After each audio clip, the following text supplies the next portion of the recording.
वंदे मातरम मेरे प्यारे विद्यार्थियों। आज की इस वीडियो में मैं महाराजा छत्रसाल विश्वविद्यालय छतरपुर के बीएससी फर्स्ट ईयर के विद्यार्थियों के लिए प्रसारित फाउंडेशन के अंतर्गत इंग्लिश लैंग्वेज एंड कल्चर का पेपर लेकर आया हूं। आपसे दो तीन बातें महत्वपूर्ण हैं जो कहना है। पहली, अगर आप भी विद्यार्थी हो, आपका फाउंडेशन कोर्स का जो ऑब्जेक्टिव पेपर हुआ है वो आप मुझे पीडीएफ सेंड कर सकते हैं। मेरा व्हाट्सअप नंबर इस वीडियो के डिस्क्रिप्शन लिंक में है। दूसरा, मेरे पास बहुत सारे कमेंट आते हैं कि सर ये इतना आपके वीडियो पढ़ने से मैं पास हो जाऊंगा क्या? तो देखिए, कोई भी वीडियो परिपूर्ण नहीं है। हाँ, लेकिन इतना अवश्य है कि मेरे चैनल पर एनईपी नाम से जो प्लेलिस्ट है उसमें फर्स्ट ईयर के जितने भी विद्यार्थी हैं, बीए बीकॉम बीएससी, सबका सिलेबस एक जैसा है, क्वेश्चन का पैटर्न एक जैसा है और क्वेश्चन रिपीट भी हो रहे हैं। तो आप एनईपी प्लेलिस्ट में मौजूद सभी वीडियो को बार बार देखिए। बार बार देखने से आपको बहुत सारे प्रश्नों के उत्तर याद हो जाएंगे। हिंदी के लिए मैंने चैप्टर वाइज वीडियो बनाया है। इंग्लिश के जितने भी लास्ट ईयर के पेपर हैं 2022 के और जो अभी अभी हो चुके हैं पेपर 2023 के, उन सभी को देख लीजिएगा। कभी कभी ऐसा भी हो सकता है कि प्रश्न जो है आपके मिलते जुलते ना आए, लेकिन मैं क्वेश्चन के साथ साथ समझाता हूं कि इस तरह से क्वेश्चन पूछा जा सकता है या लास्ट ईयर इस तरह से प्रश्न पूछा गया है। तो उस बात पर आप विशेष ध्यान दीजिए और जितने भी वीडियो हैं बार बार देखिएगा। और अभी जो पेपर होने वाला है या जिन विद्यार्थियों का अभी एग्ज़ाम नहीं हुआ है वे इस वीडियो को बार बार देखें और निरंतर देखें। बार बार देखने से आपको क्या होगा, आपको आंसर्स याद हो जाएंगे। साथ ही साथ मैं क्वेश्चन के साथ अगर कोई स्टोरी साइड बाय साइड बताता हूं तो उसे भी ध्यान से सुनिएगा। तो इतना अवश्य है कि अगर आप सारे वीडियो देख लेते हैं तो आपके पासिंग मार्क्स आराम से आएंगे और आप ध्यान पूर्वक मनन पूर्वक उस पर अध्ययन करें तो आपको और अच्छे नंबर आ सकते हैं। तो चलिए अब वीडियो शुरू करते हैं।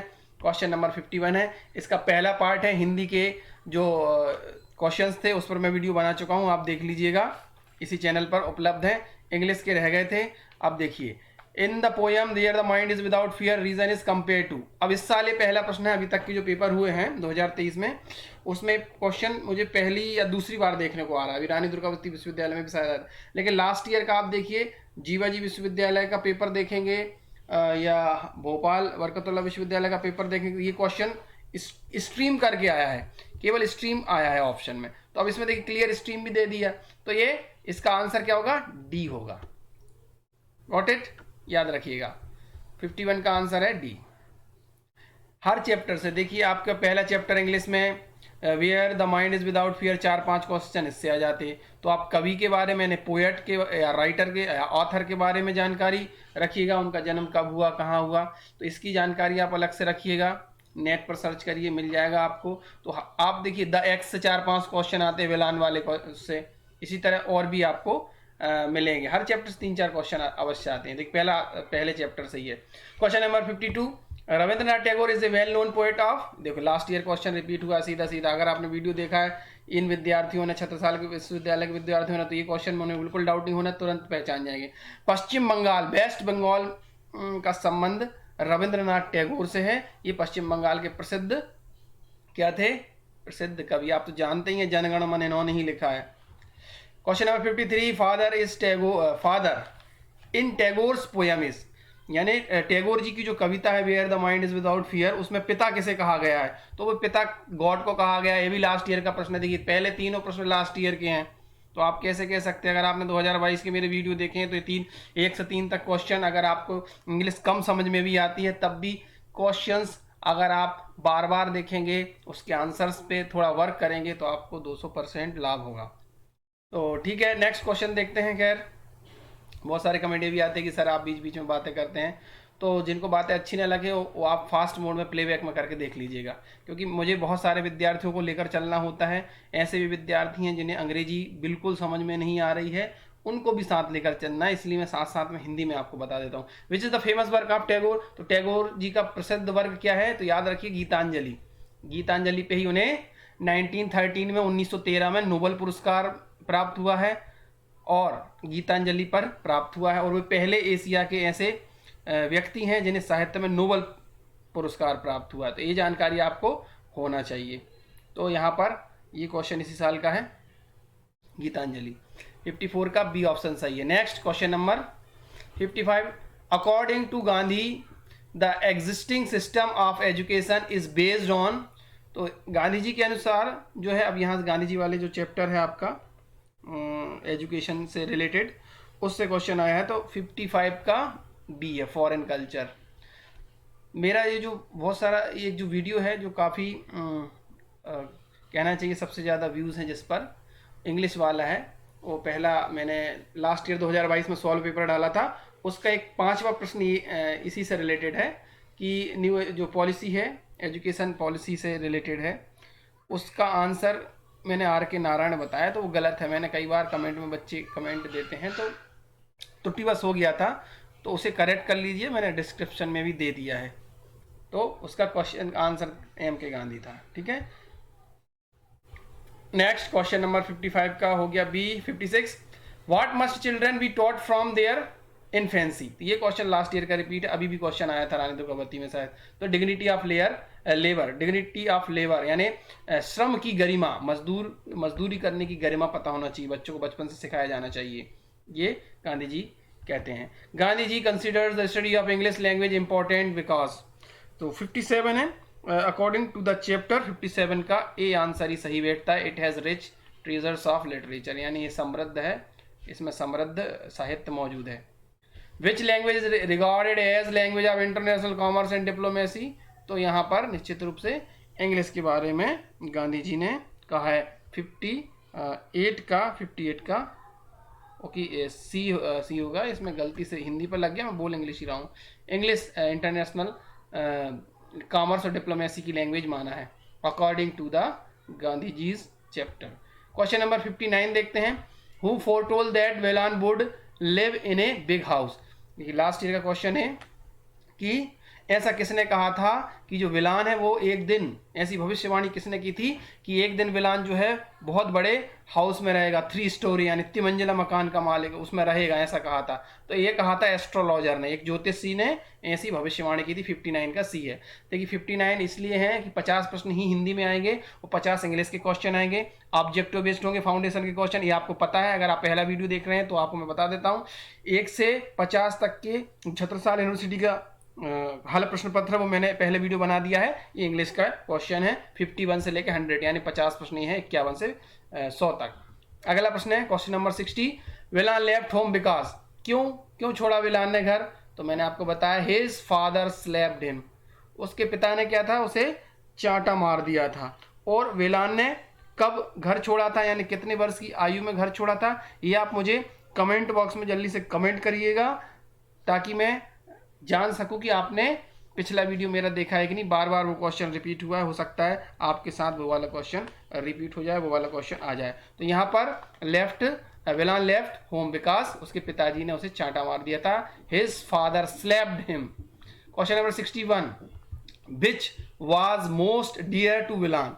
ये भी क्वेश्चन रिपीट हुआ है। देखिए ये सबसे ज्यादा कौन सा पेड़ उसे प्रिय था, तो मारगोसा, याद रखना, मगोसा लिखा है इसमें, मारगोसा है। ठीक है। तो 61 का सी है। Okay. Next question number 62, what did Velan do with the unwanted plants. तो यहां पर 62 देखना है आपको, है ना। डग आउट कर देता था, बाहर निकाल के फेंक देता था। अनवांटेड प्लांट, खरपतवार। Question number 63, who is the author of the essay the wonder that was India. ये पूछ रहा है कि the wonder that was India, जो चैप्टर आपके सिलेबस में है इंग्लिश फाउंडेशन लैंग्वेज के, वो किसने लिखा है, उसके ऑथर कौन है। तो 63 का क्या है, क्वेश्चन नंबर बी, A.L. बॉशम। कभी कभी पूरा नाम पूछ लेते हैं तो याद रखिएगा ये भी। Question number 64, the earlier influence of ancient Indian culture on South East Asian can be traced back to. ये 2023 में अभी तक के जो पेपर हुए हैं, जो मेरे पास पेपर आए हैं, उनमें पहली बार पूछा गया है, और 2022 में जीवाजी विश्वविद्यालय के लिए पूछा गया था। 64 का सही आंसर भी 5वीं शताब्दी। बिफोर क्राइस्ट यानी ईसा पूर्व, 5वीं शताब्दी ईसा पूर्व। Next question number 65, mention some practical blessings conferred on the world by India. ये क्वेश्चन अभी अभी ये रिपीट हुआ है, या तो देवी अहिल्या विश्वविद्यालय वाला आप जो वीडियो देखेंगे जिसमें सॉल्व किया इंग्लिश का, उसमें आया हुआ है, लास्ट ईयर तो ये आया ही हुआ है। तो ये sugar cane, rice, cotton, okay, ये ब्लेसिंग्स हैं, कुछ व्यवहारिक देन है भारत की जो दुनिया को प्राप्त है। शुगर केन यानी गन्ना, चावल और रुई, कॉटन। तो 65 का ए आंसर सही है। देखते हैं, जल्दी जल्दी करते हैं, समय ज़्यादा नहीं हो जाए। Who was the legendary Aryan conqueror of Ceylon. Ceylon Sri Lanka को कहा गया है। तो 66 का सही आंसर आएगा। ये क्वेश्चन भी लास्ट ईयर बहुत रिपीट हुआ है, किंग विजया, है ना। ऐसा भी आया कि योद्धा क्या है, फ्रॉम रियल लाइफ उसका आंसर आएगा। एक योद्धा वास्तविक योद्धा था, वास्तविक जीवन से संबंध। तो 66 का डी है। 67 देखते हैं, what role do literacy characteristics play in the making of a nation. तो 67 का आपको लगाना है A, formation of ideas of nation. फिर 67 का ए सही आंसर है। 68, who was the mother of Kaurava. देखिए जो महाभारत वाला जो चैप्टर है, द प्रीफेस ऑफ महाभारत, ये सी राजगोपालाचारी जी ने लिखा है। तो यहाँ पर अभी तक तो पूछा नहीं गया है प्रश्न, लेकिन आपको याद रखना है ये प्रश्न पूछा जा सकता है। हालांकि पिछली वीडियो में आप देखेंगे उसमें पूछा गया है। साथ ही साथ आपको, अगर आपको इंग्लिश बिल्कुल नहीं आती, लेकिन मुझे पता है आपको हिंदी में महाभारत आपने पढ़ी है, रामायण पढ़ी है, तो रामायण का जो महाभारत की जो कैरेक्टर हैं, सामान्य जानकारी अगर आपको है तो ये प्रश्न कर सकते हैं। इसमें पूछा who was the mother of Kaurava, तो कौरवों की माता कौन थी। तो कौरवों की माता थी कुंती। जल्दी जल्दी में लोग गांधारी थी, जल्दी जल्दी में कुंती लगा सकते थे। याद रखिए, कौरवों की माता पूछी तो गांधारी आएगा, पांडवों की माता आएगा तो आपको कुंती लगाना है। तो यहाँ पर कौरवों की माता क्या है, गांधारी। 68 का सी आंसर सही है। Place 69, place where Mahabharata war took place, यानी महाभारत का जो युद्ध था वो कहाँ हुआ था। तो आप जानते हैं कुरुक्षेत्र में हुआ था। कभी कभी प्रश्न ऐसा भी पूछ लेते हैं कि जो कौरवों की राजधानी थी क्या थी, है ना, तो उनकी हस्तिनापुर थी राजधानी। Okay. 69, question number 70, what does violence eventually lead to. तो क्वेश्चन नंबर 70 का वी, ये क्वेश्चन भी कई बार रिपीट हुआ रही हूँ, ठीक है। तो अब देखिए यहाँ पर पैराग्राफ है, पैराग्राफ में पूरा पढ़ूंगा नहीं क्योंकि पैराग्राफ आपको पढ़ के आंसर देना है। मैं इसके सही आंसर बता देता हूँ क्योंकि पैराग्राफ जो है कोई ना कोई सा आपको पूछा जाएगा। बरकतुल्लाह विश्वविद्यालय में लास्ट ईयर इंग्लिश में पैराग्राफ हर फाउंडेशन इंग्लिश के कोर्स में पूछा गया था। तो आप अगर बरकतुल्लाह विश्वविद्यालय से हैं तो एक पैराग्राफ जरूर आएगा।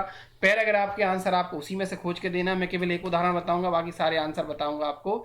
तो हम देखते हैं यहाँ पर question number 71, when should we acquire the habit of reading, यानी हमें कब जो रीडिंग करने की आदत कब हमें होना चाहिए, ये पूछा गया है 71 में। तो क्वेश्चन नंबर 71 क्या लिखा है, when we are young।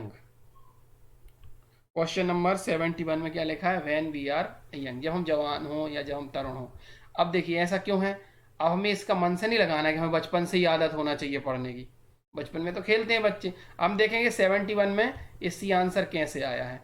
तो happy is the man who acquires that habit of reading when he is young. देखो यही दे दिया, पहले ही आंसर दे दिया ना, ये दे दिया। अगर आपको बिल्कुल भी अंग्रेजी नहीं आ रही कि इसका हिंदी इंग्लिश क्या है तो आप कुछ मत करिएगा, आपको शब्द बना लीजिए कि हैबिट है, habit of reading when he is young.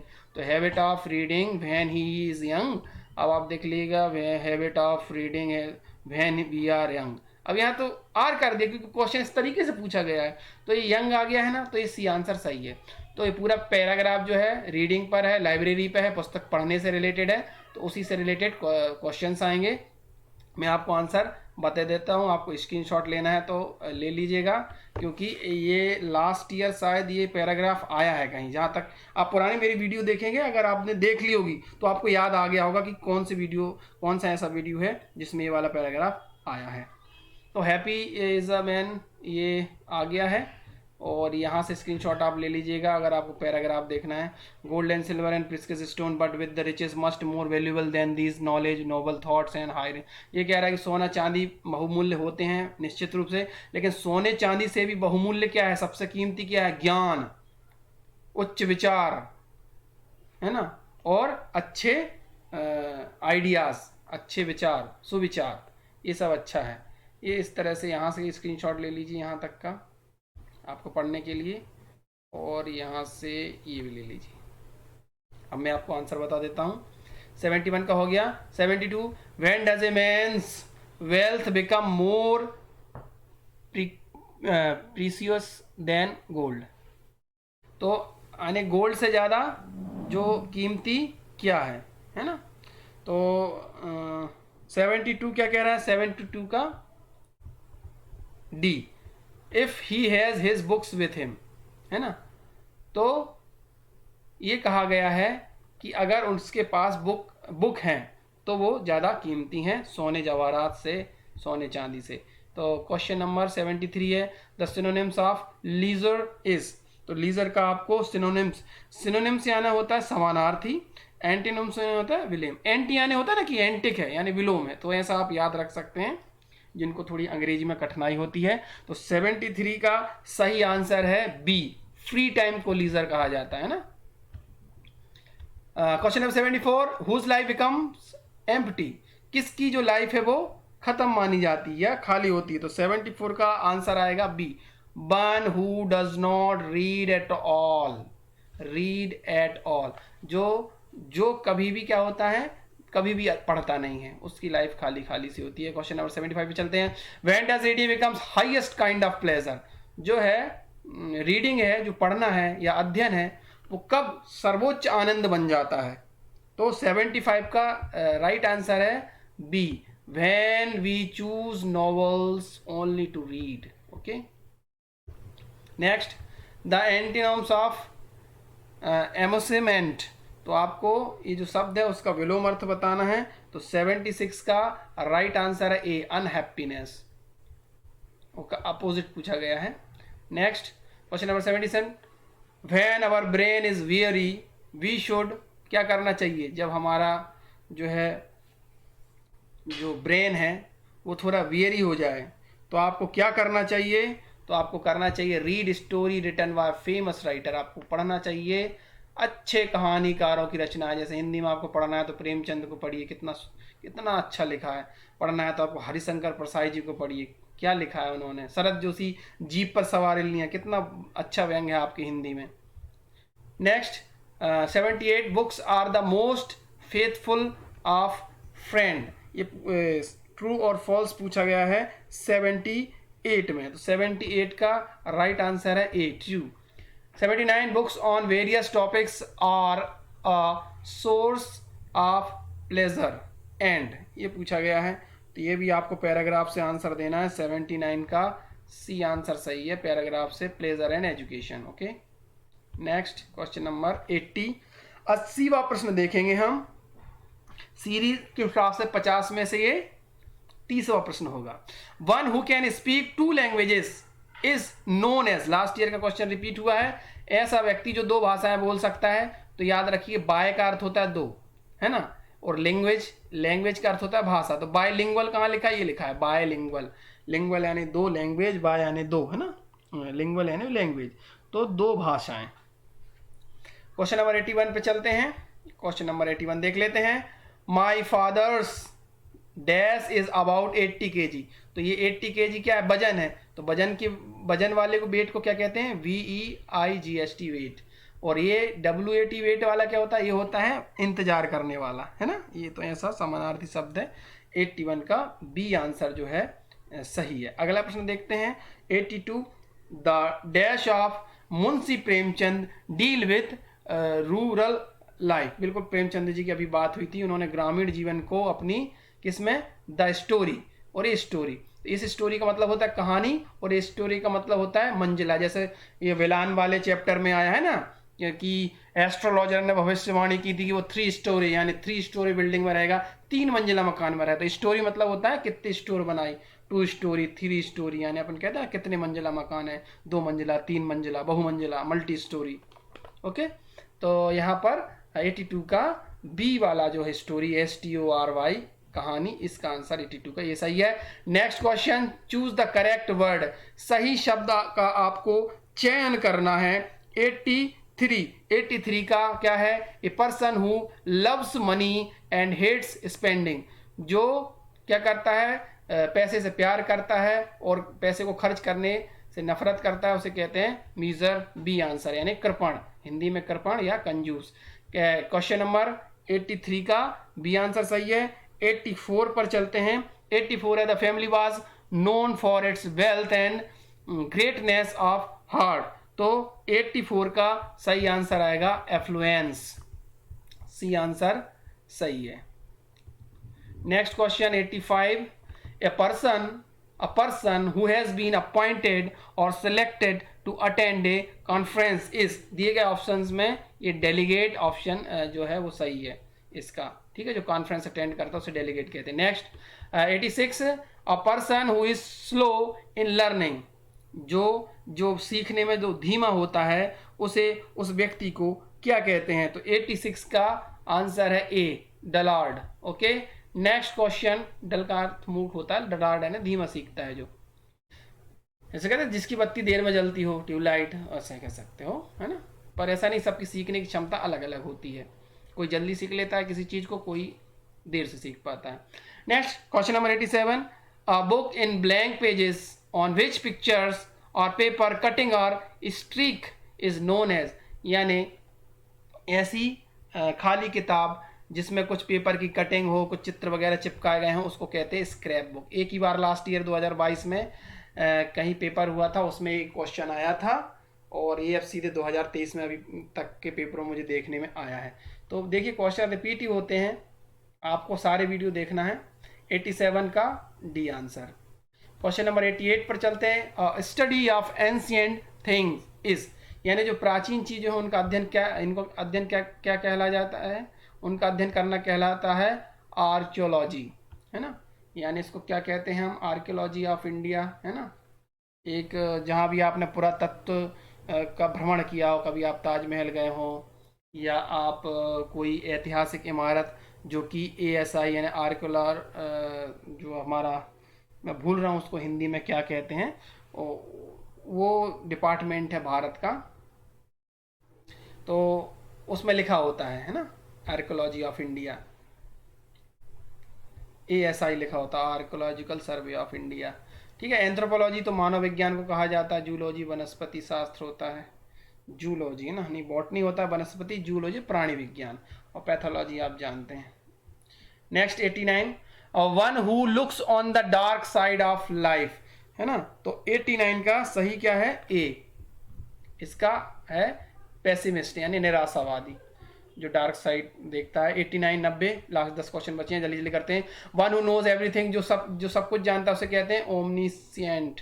Okay, 19 का ए विकल्प सही है। 91 पे चलते हैं। 91 में क्या कहा गया, थोड़ा इंस्ट्रक्शन पढ़ लेते हैं। Find out the countable and uncountable noun in the following sentence, यानी आपको काउंटेबल और अनकाउंटेबल, यानी गणना करने योग्य और अगणनीय संज्ञाएं बताना है कौन सी। I don't take sugar in my diet, है ना। तो यहाँ पर नाउन क्या है? यहाँ पर शुगर है, तो शुगर जो शक्कर होती है ना हमेशा, उसकी क्या कर सकते हो आप? गिनती कर सकते हो शुगर की?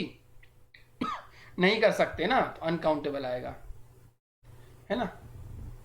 इसकी गिनती नहीं कर सकते। हाँ, लड़कों की गिनती कर सकते, लड़कियों की गिनती कर सकते हो आप, गेंद की, बॉल्स की, बैट की, इनकी गिनती कर सकते हो, शुगर की नहीं कर सकते हो, दूध की गिनती नहीं कर सकते हो, है ना। तो the road is in bad condition, तो 92 का क्या है? 92 का सही आंसर है काउंटेबल। यहाँ आप काउंटेबल क्यों आगे कि सर रोड, तो यहाँ द रोड की बात की गई है ना। कोई रोड अच्छा होगा, कोई रोड बुरा होगा, तो गिनती में हो सकती है ना कि नेशनल हाईवे क्रमांक ये अच्छा है, ये वाला अच्छा नहीं है, इस टाइप से। तो यहाँ पर एक काउंटेबल आएगा, आंसर 92 का ए सही है। 93, success depends on sincere work, तो success depends on sincere work, तो यहाँ पर सक्सेस के बारे में पूछा गया है। 93 का आंसर बी होगा।